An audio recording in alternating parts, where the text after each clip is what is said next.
The cool thing about the couples one that you said is like you don't need to expect sex afterwards. And I absolutely agree with that because my husband and I will like do the couple sexual meditation naked and holding hands. And it's like after 10 minutes, then we go make tea.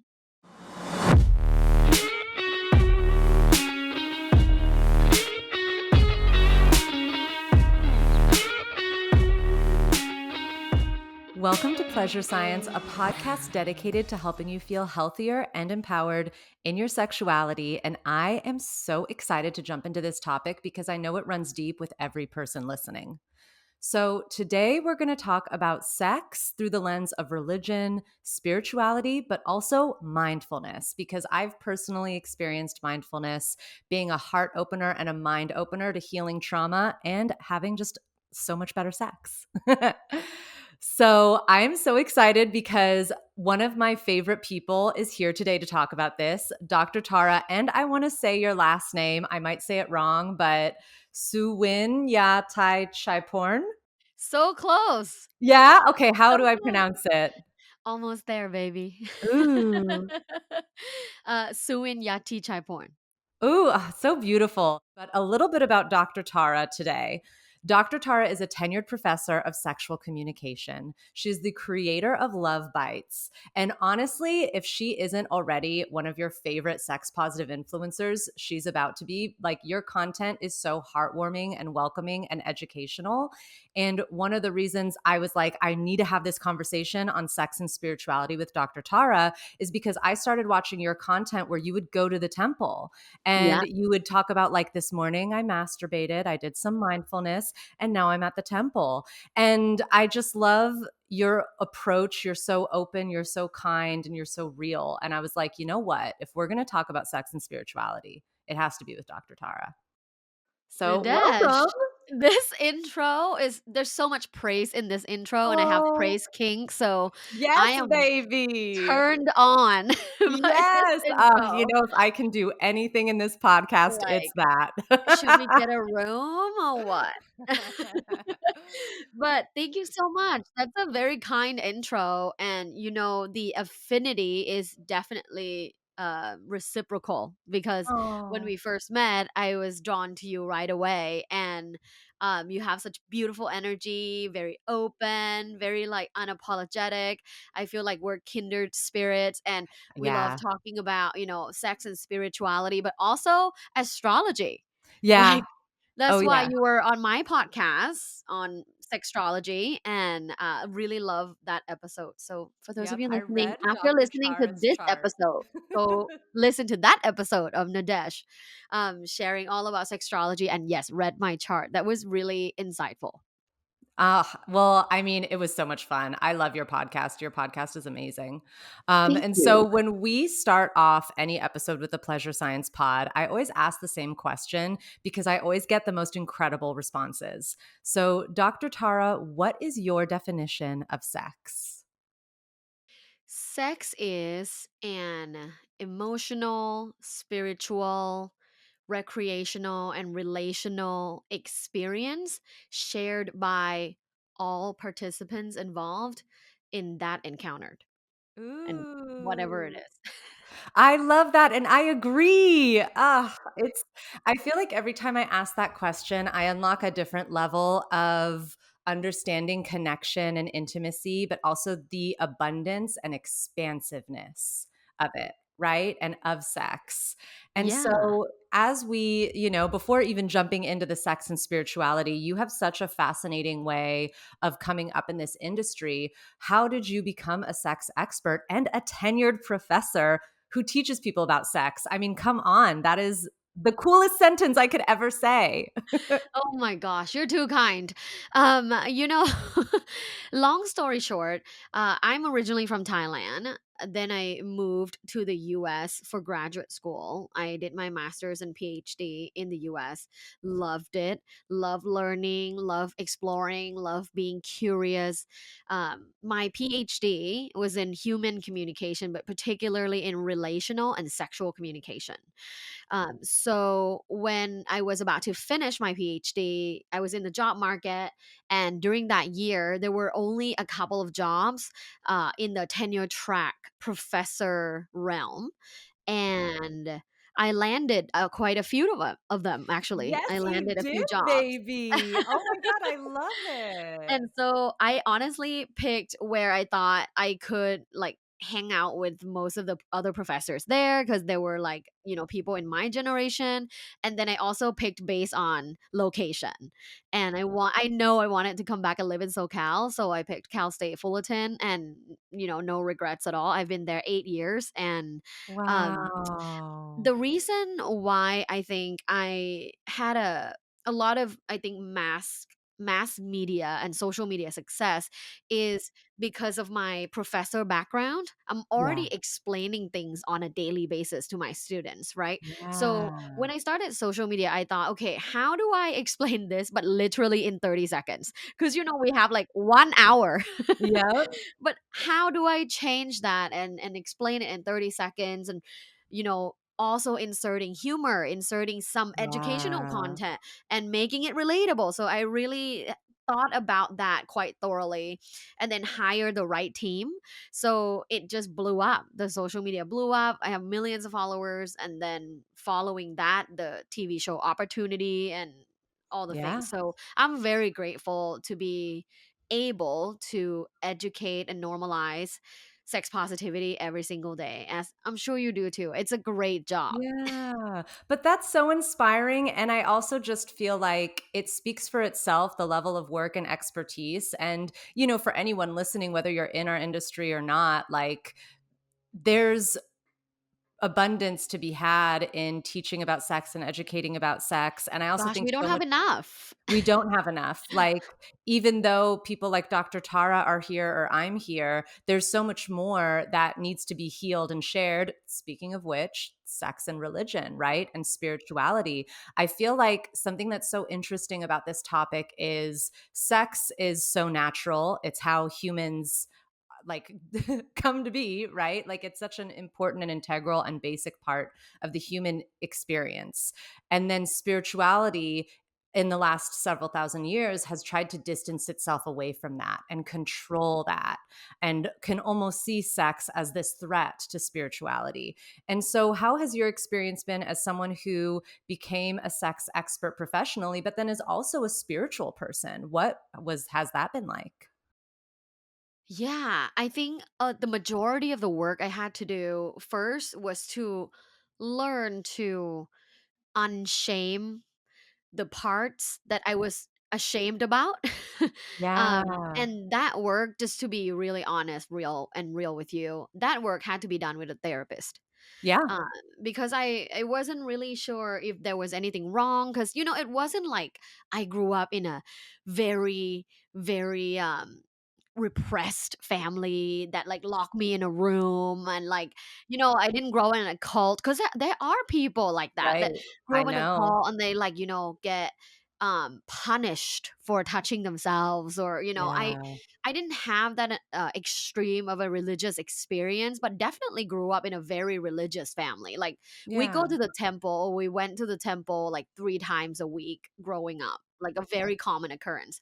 We have a whole like Buddha room at home with Yeah. like tons of different Buddhas and statues and other goddess and gods too, because Yeah. Thai Buddhism is kind of mixed with like Hinduism and Taoism. So we have like different gods and goddesses, but definitely in the presence, right? Like, some people grow up in a home that like doesn't really have any religious artifacts. Like, not my Right. home. Next to my room is like the 300 Buddhas and like, the other, yeah, other quote unquote pure gods and goddesses out there. So Right. definitely grew up in a strong presence of religiosity.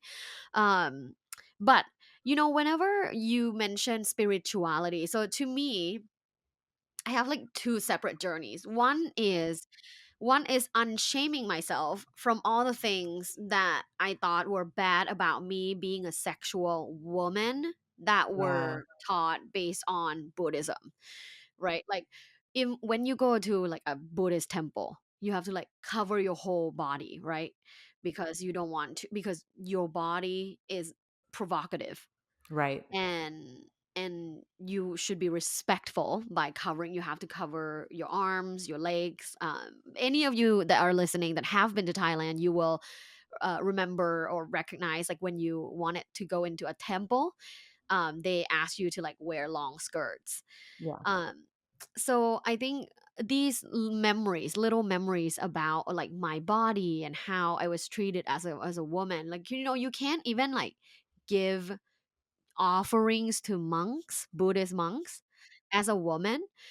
Either the man gives it and you like touch the man's back to get the good deed, the good karma, or the monk has to put down a piece of cloth to receive it. So you are taboo. And like you Right. can't be near a monk, can't be, touching a monk's hand. So, and no one ever explained it to me. So Right. my whole life I just thought like, oh, when you're a woman, you're inferior. um so work on that. I worked on that with a therapist and really had a healthy balance of really appreciating Buddhism for what it is, Yeah. and really appreciating Buddhist practices like meditation and praying, but getting rid of the other things I didn't like, while embracing my sexuality. In terms of Yeah. spirituality, I mean, can we talk about psychedelics or no?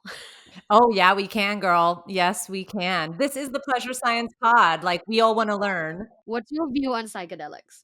My view on psychedelics is that they can be very healing and they can be very helpful. We've seen overwhelming scientific research that has shown that it can be extremely healthy and healing, especially for people with PTSD, especially for veterans, especially people healing from sexual assault. So I'm very pro. I'm pro health. And so I feel like being Yeah, pro health makes me pro plant based medicines, and that does include psychedelics. And then I also think when we are talking about psychedelics, we automatically have to also entertain and consider addiction and the party culture. And so how we can take these things that we have access to, right? These psychedelics that can have very positive effects on the mind and body, and then also realize we're these imperfect humans and we like to abuse our pleasure. And so I do like to talk about this stuff, especially on the Pleasure Science podcast, because as scholars, you and me, like we're here to make people think, make people right. question. Just because I like it does not mean anyone listening has to like it, but I hope you listen to this podcast because you like to think. Right. And so, that's why you're here. So, but what do you think about psychedelics? Because thinking of mindfulness, I love that you did touch on that. I feel like there's a kind of underground when it comes to mindfulness, healing, sexuality, and religion that does have to do with psychedelics because so many religions also, right, would do Yeah, psychedelics for thousands back of in the day. years. Yep. Mm-hmm. Yeah. Mm-hmm. So has my experience with spirituality and psychedelics has been predominantly about ayahuasca. Ooh. I went to an ayahuasca retreat in Costa Rica, um, and it was like a 5 day, three ceremonies ayahuasca retreat. Wow. And it was at a very rural area, like no paved roads kind of place. There were like 22 of us. We were placed in a hut together, and we were there like all night for 3 nights and Wow. drinking the tea. Yeah. Before this experience, I had a lot of personal turmoil when it comes to love, sex, and connection, because I was married and it Right. wasn't the marriage that I was meant to be in. Um, with ayahuasca, I was able to experience this like sense of courage, and almost like pride in how far I've come and who I am as a woman, and like my womanly body, and that I deserve everything that I want, um through connecting with like the universe. Like the universe told me to remind myself that I am that my future and my life is really, really in my hands. And that's the most like kind of vivid thing I remember, because there's so many things happen in my mind during the ceremony. Like your head just runs like crazy. So a lot of memories came by, a lot of visuals. I couldn't retain a lot of things. But the things that I retained was that I need passion in my life. And that was a part in my life that lacked passion. So spiritually, like there were spirits that were talking to me. So when I came home, I started pretty much, meditating every single day, doing breath work. Um, and during meditation, I talk to God or gods. I talk to the universe, I talk to the higher power, and I ask for signs quite often. And yeah, right after the ayahuasca retreat, I got a divorce, like properly got a divorce with, papers, and started literally just living my life exactly how I want it. Go after everything that I want, unapologetically. And to be honest, at this point in my life, this is the happiest point in my life. The happiest, the healthiest, the most successful, the most fulfilled, the richest. I love it. Yeah, just really I feel so good, and I really have to partially attribute it to that journey with ayahuasca. Of course there's so many people that go do it hoping that it will solve all their life problems, but it Yeah. it doesn't unless you do things. Right, totally. I Yeah, think so all of the these lesson things is you are a have to mirror. execute. Like, you have to come home and, Yeah. execute your plan. Absolutely. No, totally. Ayahuasca or mushrooms or these other psychedelics or even just therapy will like force you to face yourself. And then it's like, what do you do now that you've done that? You do have, like, if you want your life to change, you don't press a button, you take action, right? Yeah. But it's true, like seeking out these different modalities can be so helpful for you to really get clear, also. Like, step Mhm. out of indecision, step out of confusion, step out of overwhelm.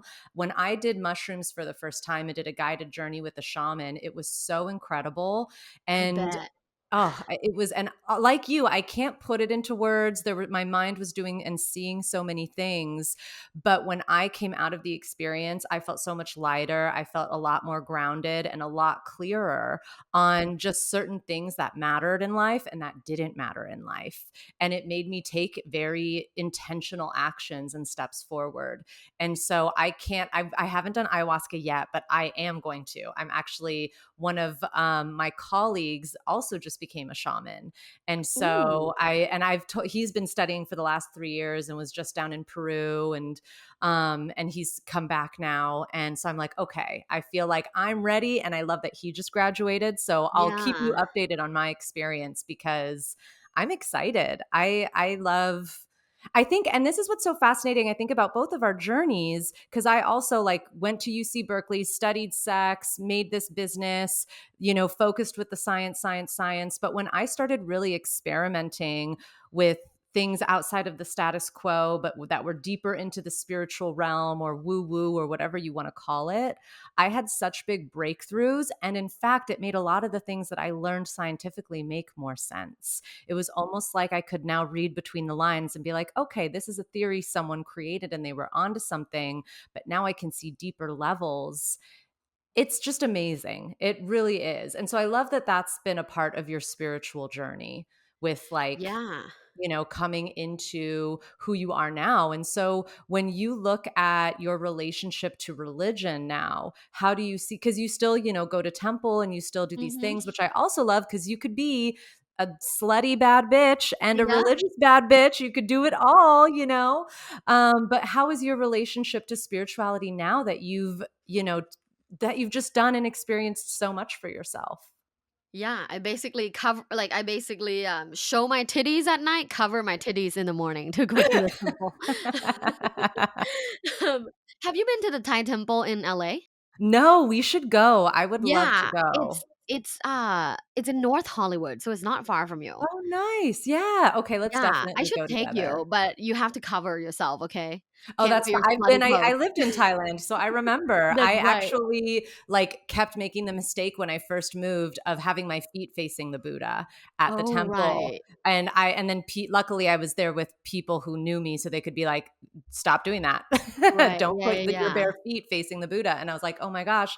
But it was a really cool experience being over there, and actually, I had done that intentionally because, kind of like you, I grew up in a very like, I grew up in a liberal household, but that liberal household came from deep religious roots. And so my dad's side was Roman Catholic and my mom's side was Jewish. My grandmother survived the Holocaust, so Judaism was very important to her. Yeah. Actually, when I went to a Catholic high school, we didn't tell my grandmother. We just Oh. told because it was a last minute decision, and my dad and my mom were like, she lives in another country. She doesn't need to know, it'll Yeah. just make her upset. But it was a really fascinating experience because I was always surrounded by religion. I definitely inherited all those small messages too in my own Yeah. way, of what it means to be sexual and why you should hide it and why you're taboo. I especially relate to what you were saying with the Thai temple because in a lot of more religious Jewish, temples and circles, you also cover yourself. Like when friends of mine got married and I would go and be invited to the wedding, I had to buy like I couldn't wear the clothing that I would normally wear. Like I had to buy new Right. clothes. Like I truly had to like cover down to the elbow and like happy to do it, because I don't think I'm here to tell anyone what's right or wrong for their life Right. or their spirituality. It's such an Same. intimate journey. But I do question when religion takes us away from our sexual self because that is just such a core part of who we are. And Yeah. so but it's been interesting. I love hearing your journey because I can completely relate with almost it feels like mixed messages, like growing up Yeah. in the Yeah, world it's that we mixed have, messages.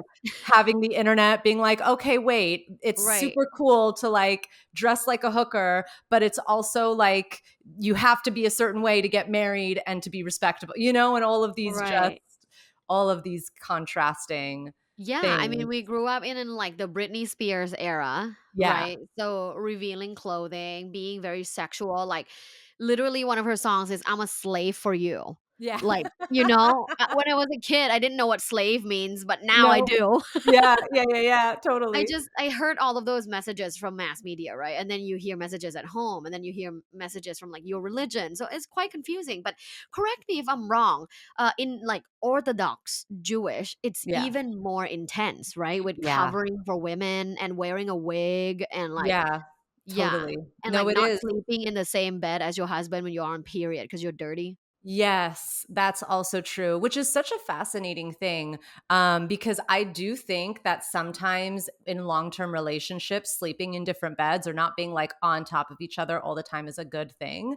But it's an interesting, like I actually remember talking to one of my friends who is married and is in a Chabad, very religious marriage. And yeah, when she is on her period, it begins a 2 week time frame where her and her husband aren't really supposed to touch, be sexual, or share a bed. Mm, And she was saying, like, when she first told me about this, because even as someone who was raised Jewish, I feel like I find out new things all the time because yeah, there are so many different ways, just like Buddhism, right? Like, there's so yeah, many different ways to be a part of a religion. And so my friend had told me that, and I was instantly like, all my feminist kind of like California Western like shackles came up, and I was just like, "That's oppressive. What do you mean? Your bleed is sacred." All the like all going yeah, on my soapbox. And she was like, and I love this friend who's also a Virgo, who's very love. open minded, and Dr. Tara's a Virgo for anyone curious, a lovely Virgo. But anyway, so I kind of got on my high horse talking to my friend about this stuff. And my friend was like, well, I can see where you're coming from, but actually it's amazing for our marriage. It means that Hmm. there's a certain time of the month, every month, that I can look forward to where I'm not expected to seduce anyone or to be, this sexual creature. And I thought that that was so interesting and kind of does go back to like the laws that were on the books for hundreds of thousands of years. No, for hundreds of years, not hundreds of thousands of years, but for hundreds of years, where wives were property. And if she didn't have sex with her husband, all across Europe, in the United States, it's actually still legal in some states in the United States where like a man could rape his wife because Mhm. he owns her. Which is like Obviously, I don't think that would hold up in which court, is but that law absurd, is still on the books, people. But anyway, all terrible. that, yeah, right. And so when my friend was sharing with me that, like, actually, this religious and spiritual law is very helpful for their marriage, it means that it's literally like her permission to sort of do what she needs to do for herself. And that's how she looks at it, as like her time to like connect with her children, connect with herself. She doesn't have to be like, sex isn't on the table, and that creates like a different reality for those 2 weeks. And then when, sex is back on the table, they actually crave each other and are excited. And so it was so interesting because I started looking into studies, and I did find some studies that showed that marriages that maybe will have like a long distance element, so it's not always long distance, but maybe for a month your spouse is somewhere else, or like this with the religious kind of Judaic and Islamic practice, right, of not touching people while they're on their bleed. These things can create more intimacy in some relationships because there's the absence that makes the heart grow fonder. And so it's a Mhm. really fascinating thing because I am a little torn because on the one end, knowing what I know about religion and history, I know that a lot of these rules were created so that birth could be really policed and controlled. And I know that that's a part of that situation. But then on the other end, you can't ignore the fact that there are people who are like, actually, this system is so nice and healthy for me. I love Mhm. it. So right? It's like, again, Yeah. to each their own. But what for you with like mindfulness, because this was something I also wanted to touch on, because I feel like we could go so deep into spirituality, and we have. I love our conversations. I feel like you and I always go really deep. Yeah. But with mindfulness is something, obviously it's for everybody. It doesn't belong to any specific religion, but it can feel like such a spiritual experience. And I know, especially with Buddhism, that is kind of a part of the religion. Whereas for me, growing up in Christianity and in Judaism, I never heard of meditation until I was an adult, and mindfulness. And those things really changed my world because I didn't know how to slow down pleasure. And that was affecting my ability to connect and to have orgasms. So for me, mindfulness is orgasmic. Mhm. And I know Mindfulness orgasmic is is one of your orgasmic. favorite words, but talk to me a little bit about like mindfulness, meditation. Why is it so healthy for sex? Yeah, so a little background about me and why I was so interested in meditation was that, growing up as a Buddhist, um you were as a child you were forced to meditate all the time. It's a part of the Buddhist practice. Um Wow. so when I was a kid, I would meditate with my parents like every single day, even if it was like 2 minutes of being silent, closing my eyes and staying still, right? That's basically meditation. But they would make me do that in the Buddha room every single day, either before school or when I come back from school. So it's it's in my blood to meditate, I think. When I was in my early teen years, my parents would send me to like Vipassana camps for juniors. So they're all like teens, and it's like silent meditation camp for like 3 days or 5 days. And the longest I've been was 7 days. And it was really rough, really, really hard. And when you're a kid, like it's even harder. Because you just didn't see the benefits back then.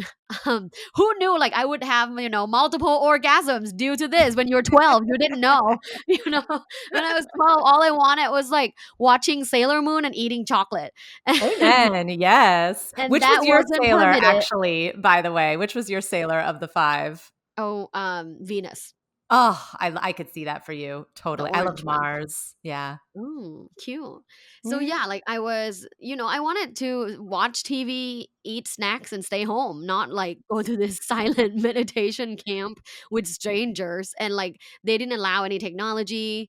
They didn't allow food past 4 p.m. So it was like a lot of discipline. Yeah. So I had that kind of experience. So as an adult, studying sex, I was really looking into ways to improve my own um, sexual experiences, my orgasms, and my confidence. And as I looked into research, I didn't realize there's just a ton of research on sexual mindfulness practices and how they contribute immensely to positive sexual outcomes like better orgasms, less pain, higher sex drive, like higher sexual desires or sexual interest, um, ability to get wet more, the Ooh. ability to have an erection more consistently. So mindfulness practices have been proven multiple times in social science and in experimental research that it 100% works when you do it committedly. So after I read that, I was like, holy shit, that's so interesting. I want to start doing it regularly. And I was doing it regularly. And I definitely saw like huge improvements in myself, even after like 2 weeks of doing it every single day. Wow. And so wait, what is your practice then that you would like for anyone listening who's like, well, I would love to even just start that journey, like maybe share a little of what your practice is or recommendations for how to start that? Yeah. So mine is really, really elementary. And I give myself that like small goal so that I always meet the goal. I love Um, that. Yes. Yeah, I'm not Joe Dispenza. I'm not like meditating 4 hours a day. Like I can't do it. I just can't do it. But I make sure I meditate 5 to 10 minutes every day. Sometimes I do it quietly. And sexual meditation is like a regular meditation, but it focuses on sexual thoughts, feelings, and sensations in the body. So Ooh. you can aim that particular meditation, you can dedicate it towards one goal. If you want sexual thoughts, maybe during that meditation, you set a timer for 5 minutes. Give yourself grace for the whole 5 minutes. Like, don't open your eyes beforehand. And then think about the last time you had really passionate, sexy sex. And if you've never had it, cool. Maybe read some smut, listen to like audio porn, and then or imagine a hypothetical scenario. Maybe you have like a work crush that you can never fuck. I had one of those before, a work crush that I can never fuck. So I just like would imagine what would it be like to fuck this person. So that's a sexual thought meditation. But you can also do sexual like feelings, which is through breath work, like breathing into your genital, breathing in and out and feeling your body move. You can also do sensations. So you can massage your earlobes, you can massage your nipples, massage your pubic area while meditating. So there's different types of meditation that you can do. And if you're someone that's really, a beginner or you just really prefer guided meditation, it's the reason why I create my like free YouTube guided Mm. meditation is you have 5-minute one and 10-minute one. You also have a solo one that you can do every day. You also have the couples one that you can do with your partner while holding hands Ooh. and being naked. Oh, which is so healthy. Yeah, There's it's so many so times cool. where people, like maybe long-term or short-term lovers, so much will be solved if you just hang out naked together without the Yeah. expectation for sex. You take that No. expectation away and are just together with your bodies. That can be and that can be meditation, but I love that. I'm definitely going to check out your YouTube. And we Yeah. actually are doing a sex meditation episode. It's an affirmation meditation because that's the type of Love it. meditations I've been loving. Like I have found my meditation practice. First off, it's young. My meditation practice is like a toddler. It's about 2 years old. So, learning a lot from Dr. Tara today, and I'm so Great, excited love about it. it. And one of the things that I've been loving is affirmation meditations because I'm such an audio verbal processor. And like you, I also have a praise kink. I love words. So I love You're like, listening to these "I am affirmations. a Yep, goddess. exactly. I'm like, I am a goddess. I am confident. I love My those pussy things. tastes amazing." Yes, it does. And so, but I love that. I'm definitely going to go to YouTube and I'm going to check out your meditations because there aren't Yes. enough sex positive ones. Right, Like yeah. When I we created really, this, I really created, like, whatever that I wanna hear every day. yes. I didn't care if no one listened to it. I was creating it for myself, and I Yeah. already have it on my phone, might as well post it on YouTube. So, I just did that so that Yeah. if other people are interested, they can try it too. Um, the cool thing about the couples one that you said is, like, you don't need to expect sex afterwards, and I Yeah. absolutely agree with that because my husband and I will, like, do the couple sexual meditation naked and holding hands, and it's like after 10 minutes then we go make tea and like talk. Right. Yeah, Oh, it doesn't, when because like some people might feel like they're obligated then to have penetrative sex after, like there's no right. obligation. No, um totally. the one thing that I learned from oh, so to backtrack. So after I started reading into all of these experiments, oh, by the way, shout out to Dr. Lori Brotto, who Ooh. runs the sexuality research lab at the University of British Columbia, because, like, I would say 75% of the research is hers. Hell She has yeah. had a lot she published a ton of, papers on her experiments on these sexual mindfulness interventions for mainly women, but some Wow. for men. But, I mean, there was a study that I read that I found very fascinating, and it was women who had cancer, or like who recovered from cancer, like beat cancer, recovered from cancer, but had like zero sexual desire because like you just beat cancer. Yeah. Um, and I believe it's like cervical cancer, so it's definitely attached to like down there and the feeling of Yeah. sexuality. And these were the women that reported like, "Oh no, I have no interest." And after doing her intervention, so she did the pre-test, did the intervention, did the post-test, they found significant increase in sexual desires in these formerly cancer patients. And I just Whoa. found that so powerful. I'm like, we should have a PSA on a highway about sexual meditation because it will literally like solve whatever issues we all have. It Yeah. works for everybody, literally. So I was so inspired by that. I wanted to create a big quantitative research because that's another part, a big part of my life is I'm a quantitative researcher, and that's like the class that I teach at college as well. I wanted to create a big study to help prove that point.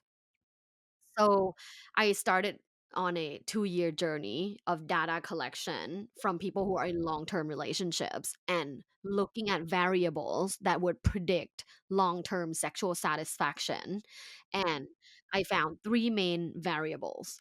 The first variable is obviously, this sexual communication. Yes. You Yeah. must have this in order to have long term satisfying sex. There's no way that you would have it without talking. So sexual communication is top 3 variables.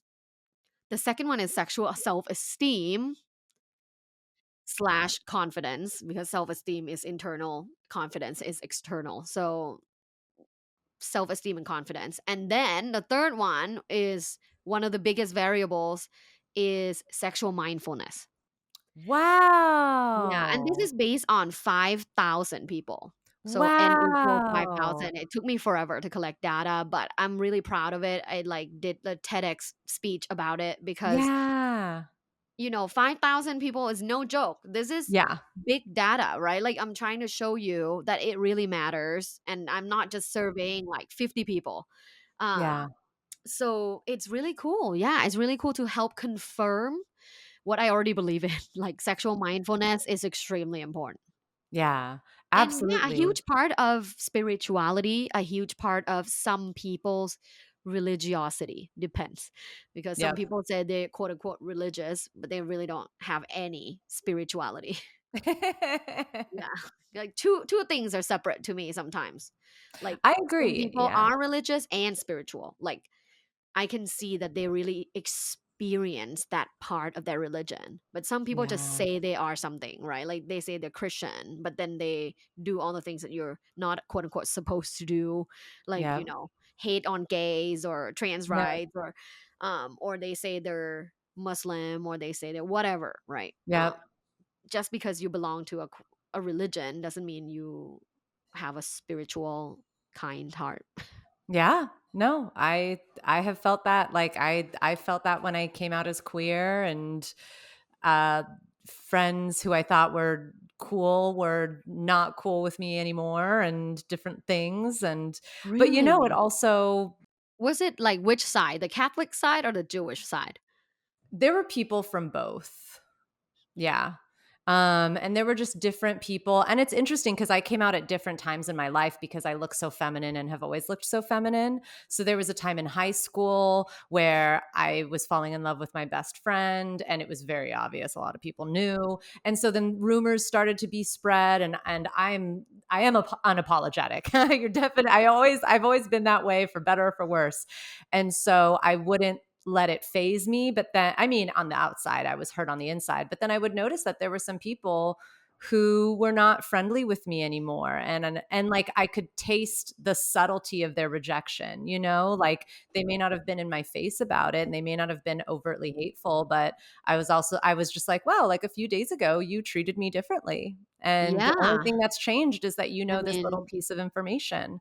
damn bisexuals. They're I dangerous. know, we The can't bis are very win. dangerous. Yeah. Beware. Yep, yep. But what I am grateful for is that even though that I've had those experiences, and I think we've all had those experiences in some way of rejection, of people finding out something about ourselves, and it changes their opinion of us. I think this especially happens with sex, where people will like find out something about someone and make it gossip and make it nasty, not nasty in the fun way, right? Nasty in No. the we're hurting other people with our words way. But I think that I always have hope, and that there's so much space for spirituality and kind-heartedness to overcome all of those things. And but we're also, in fact, as we think of this, something that's coming to me right now that I think is interesting is, how do we also heal? Because religion can be the thing that has hurt us Mhm. sexually. But then I also think spirituality can be the thing that helps us heal. Because Yeah. actually, thinking of really interesting studies, there's this one psychologist, Dr. Diana Kirshner, and she did a study where she basically found, if you want to get over a breakup faster, you need to fall back in love with yourself. And one of the top ways to do that is to develop a spiritual practice, not Love that. religion, but actually developing a spiritual practice. And that she found that doing that would help her clients reconnect to what was most important in their life. And again, feel like, this is a phrase I say all the time, where I want life to feel like I'm making love with the universe, like I'm making love to create this Wow. life for myself. And That's when I very was meta. isn't it? Isn't it? But when I was reading this research, that's kind of what it made me think of. I'm like, developing a spiritual practice like mindfulness, which doesn't Yeah. have to be attached to anything, can connect you back into your body, but also can just open you back up. But what has your experience been with healing sexual shame through spirituality? Yeah. So, I mean, I when people ask, I still say I'm religious because Yeah. I engage in religious practices and enjoy them and find benefit in Yeah. them. And that's partially how I connect with my spirituality and God. Um, for me, after working with a therapist on pinpointing parts that brought me shame and literally working on exercises to get rid of it, like one of it was writing it down on a piece of paper and actually burn it, which I thought was very like witchery and not very Western science. And I'm like, I thought you were supposed to be a psychologist, but but actually it is a psychologist, like a psychology um practice thing, like an exercise that they do Interesting. in therapy. So I did that. I also did reframing. So, parts that hurt me, reframe it to how it has helped me or how it contributed me to be to become this person. And then I also did an exercise that um oh, that's called choose again. Ooh, And okay. I and this like was it. this was from Gabby Bernstein, Mhm. actually, or I don't know, maybe she took it from someone else, but we all heard it from Gabby Bernstein. And so it was, you know, what was my what was your what's your belief on this thing, right? And if I say something like, well, I should cover myself because I'm a woman and I don't want to like showing my skin in the temple, and my therapist would go, no, choose again. Then I go, Mm. I cover myself because I have the power to choose the clothes to put on my body um to engage in a practice that has existed for thousands of years. So it doesn't have anything to do about my body, but like I'm respecting the practice even though I disagree. Yeah. Oh, I Yeah. love that. Yeah. So there's quite a few exercises that I did. Yeah, so now I have like zero shame on that part. I still have shame on some other part. Like sometimes my feet stink. I have that. Me too, girl. Me Yeah. too. I have that shame sometimes. I also don't shower that often. You don't shower Oh that my god, often, I don't right? shower that often either. I love Oh, that but we you're have both of this in French. common. So that's Yes. like normal for you. I mean, I hide behind that, but let me tell you, it might not be because I'm French. It might just be, the life I I live. mean, I don't know. was I that like you or my me stink that were though. stinky when we went on a hike? We were stinky. I remember that. But I love the way my body smells. Like I actually like the smell of my BO. I like the smell of my feet. I mean, obviously I shower enough. Like I I don't want don't it to like be the smell of my feet. overpowering. You don't? I I do. don't. Up until a certain point. I like Yeah. had to like but thinking of like reclaiming things, I had to like reclaim liking all of that stuff because I thought that I was like some dirty girl because I liked the way my body smelled. And Girl, maybe because you were dirty. Like, bacteria-wise, like, scientifically. But no, I love all your, reframing. I love all your reframing points because you also grow armpit hair, right? Yeah, yeah. When I want to, I do, especially in the winter. Yeah. See, like, I Yeah. think that's something that is really cool about you, like, you really don't give Mhm. a fuck.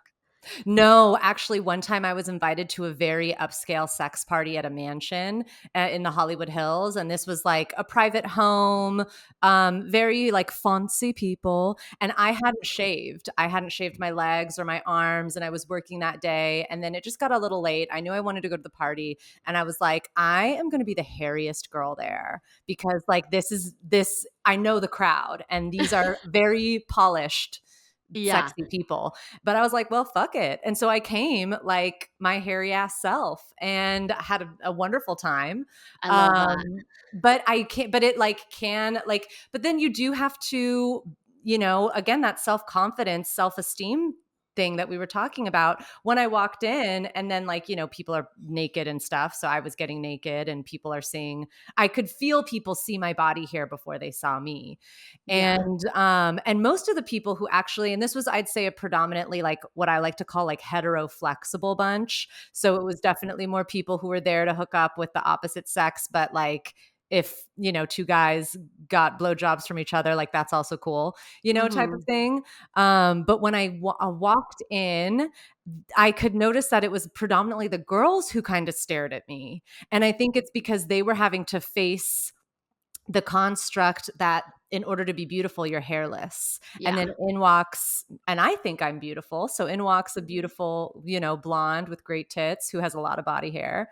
yeah, And they are now confronted with their own idea of beauty, And of course, that can activate negatively onto me, but I've done so much work on my personal self-esteem and my confidence that like, oh, that doesn't phase me at all. It used to though. It used to. But yeah, now I'm just sort of like, like I'm just so cute. I don't have time to explain to you why I'm cute. Like, and that's just it. In fact, yeah. I was talking. Hair is a part of religion as well. Yes. So, Ooh, we say talked more about about that.